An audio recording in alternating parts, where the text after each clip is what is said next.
네, 지금 이 더불어민주당 경기 안산갑 양문석 후보도 지금 논란이 빚고 있는 상황인데 노무현 전 대통령을 이명박과 노무현은 유사 불량품이다 이런 발언들을 했습니다. 강성필 위원장님, 당시 이 한미 FTA에 대한 반대 의견을 표출하면서 이런 발언을 한 것으로 보이는데 지금 당내 분위기 어떻습니까? 네, 아무래도 당내 분위기가 소란스럽죠. 왜냐하면 제 민주당은 김대중, 노무현 정신을 계승하는 정당 아니겠습니까? 네.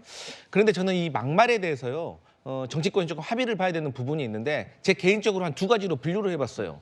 첫 번째는 경거망동형입니다. 그러니까 얘기를 하는 행간 중에 뭔가 조금 우리 속된 말로 오버하고 또 네. 얘기를 하다 보니까 과유불급의 어떤 성격으로 막말이 나온 경우가 있고, 두 번째 본심 노출형이 있습니다. 이건 뭐냐면 어떤 잘못된 역사관념, 역사인식, 개념 때문에 이런 것들이 본심에서 나오는 거예요. 그러니까 예를 든다면 이게 친일 같은 성격인 거거든요. 그런데 경거망동형은 한번 듣고 기분이 나쁠 수가 있는 걸로 끝날 수가 있습니다. 하지만 본심 노출형은 왜 큰 문제냐면 이러한 분들이 국회에 입성을 하게 되면 어떤 친일이라는 잘못된 역사인식에서 어떤 대한민국의 국익에 대해서 과연 지켜낼 수 있을 것인가. 예를 들어서 위안부 할머니 보상 문제라든지 후쿠시마 오염수 방류 문제라든지 이런 문제에 있어서 친일 성격이라든가 잘못된 역사인식 가지신 분들이 과연 국익을 보호할 수 있겠냐라는 의문이 들기 때문에 중도층에서도 막말에 대해서는 엄격하게 보고 있는 거거든요. 그런 차원에서 봤을 때 양문석 이 후보의 막말이라고 할 수 있는지, 그리고 최근에 공천이 취소되시는 분들을 보면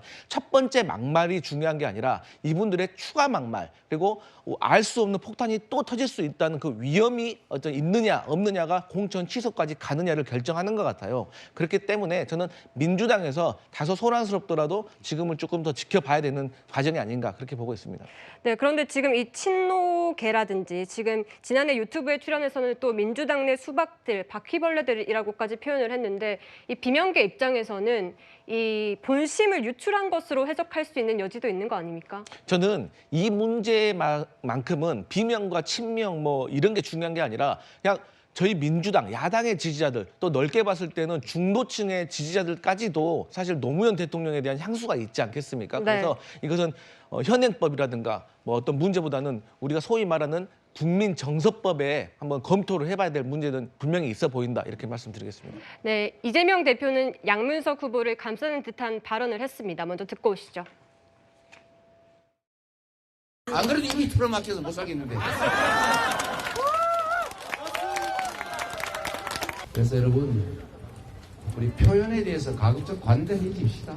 이게 무슨 무서워 살겠어요.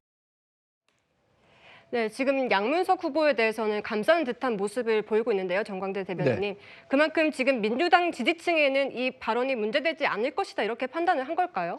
이재명 대표는 자기와 가까운 사람들의 발언에 대해서는 상당히 관대한 것 같습니다. 가까워서 그렇다 이렇게 보시는 그럼요. 거군요. 이재명 대표의 명심이 실리지 않은 후보라면 뭐 가감히 잘라낼 수도 있었겠죠. 저는 근데 이 양문석 후보가 했었던 발언 중에 한미 FTA 같은 경우에요. 저는 노무현 대통령이 당시에 구국의 결단으로 한미 FTA 추진했다고 봅니다. 네. 자신의 지지자들이 반대함에도 불구하고 우리가 나아가야 할 길, 그러니까 우리 대한민국에 도움이 되는 일이라면 지지자들의 반대를 무릅쓰고라도 가야 한다는 명확한 철학과 비전을 갖고 추진한 거거든요. 실제로 한미 FTA가 체결된 지가 올해로 12년째가 된 걸로 알고 있는데 타국과의 교역량 10몇 % 증가하는 동안 무려 6배 이상 증가했습니다. 네. 그리고 우리나라가 미국에 거두는 교역 수지가 상당하고요. 그래서 노무현 전 대통령도 지지자들이 반대함에도 불구하고 한미 FTA를 추진한 겁니다. 그런데 그것에 대해서 양문석 후보가 노무현 전 대통령에 대해서 저렇게 비하하고, 사실 노무현 전 대통령은 민주당 전통 지지자들에게 뿐만 아니라 전 국민적으로도 역대 대통령들을 평가할 때 상당히 높은 평가를 받고 있는 대통령인데, 이런 부분들에 대해서 아마 민주당 지지자들뿐만 아니라 중도층에 있는 많은 유권자분들께서도 부적절한 발언이었다고 생각할 거고요. 이게 표심으로도 연결될 수 있을 거라고 생각합니다. 네, 지금 중도층까지 영향을 미칠 수 있는 발언이다 이렇게 국민의힘에서는 보고 계신 것 같은데 장현주 변호사님은 어떻게 보십니까? 글쎄요, 일단 양문석 후보의 발언이 적절했다라고 생각하시는 분들은 없을 것 같습니다. 당연히 부적절한 발언이었던 건 분명해 보이는데요. 다만 이재명 대표가 양문석 후보를 감싼다라고까지 보기는 어려울 것 같습니다. 결국 정치인에 대한 비판들은 표현의 자유 영역에서 수긍이 되는 것이고, 다만 주권자라든지 사회적 약자에 대한 폄훼나 비하는 허용될 수 없다는 것, 일반적인 기준이라고 저는 생각이 들거든요. 그렇기 때문에 그런 차원에서 일단 이재명 대표가 발언을 한 것으로 봐야 될 것 같고, 뭐 특정 후보만 두둔한다라고 보기는 좀 어려울 것 같습니다. 그리고 더 나아가서 사실 노무현 전 대통령에 대한 비하에 대해서 지금 문제가 되고 있는 것인데요. 다른 사람들은 몰라도 사실 국민의힘에서 이 부분을 따질 문제는 좀 아니라고 생각이 듭니다. 사실 국민의힘의 전신이었던 한나라당에서 예전에 환생경제라는 연극을 통해서 노무현 전 대통령을 얼마나 조롱하고 비하했었는지 모든 국민들이 기억하고 계십니다. 그런 상황이기 때문에 국민의힘에서 이 부분을 가지고 비판하시는 것은 저는 국민의 눈높이에서 봤을 때는 상당히 의아해하실 거다라고 말씀 덧붙이겠습니다. 네, 현재 지금 이재명 대표는 뜻을 굽힐 생각이 없는 것 같은데요. 지금 오늘 김부겸 공동선대위원장이 양문석 후보를 만난 것으로 알려졌습니다. 구정 차장님, 네. 여기 만남에서 어떤 대화가 오갔나요? 네. 아직 뭐 구체적으로 그 자세한 내용이 전해지는 않고 있습니다만 김부겸 전 총리의 경우는 지금 공동 선대위원장을 맡았기 때문에 특정 후보의 어떤 당선을 위해서 얘기하는 것보다는 전체 총선 판세를 감안한 얘기를 했을 개연성이 높습니다.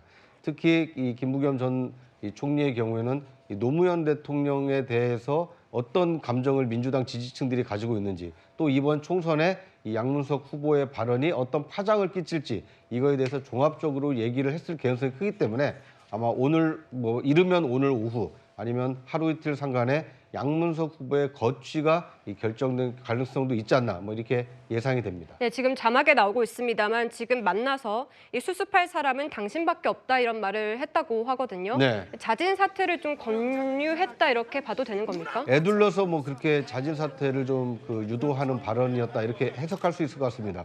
왜냐하면 지금 양문석 후보 개인의 문제가 아닙니다. 이건 이 부산, 울산, 경남, 이 부울경에도 악영향을 끼칠 수가 있고, 이번 총선이 친문재인, 그러니까 비명 중에서도 친문재인계 인사들이 컷오프됐다라고 알려져 있습니다만, 좀 넓게 범위를 확대해 보면 친노 진영 인사들도 이재명 대표 체제에서 이 공천 과정에 상당한 이 낙천을 경험을 했기 때문에 친노 친문 진영 인사들의 어떤 상처난 마음을 아우르는 데는 이 양문석 후보의 결단이 필요하다, 이런 당내 여론이 상당히 좀 높아지고 있는 상황이기 때문에 앞으로 어떤 이 결정이 내려질지 좀 지켜볼 필요가 있어 보입니다.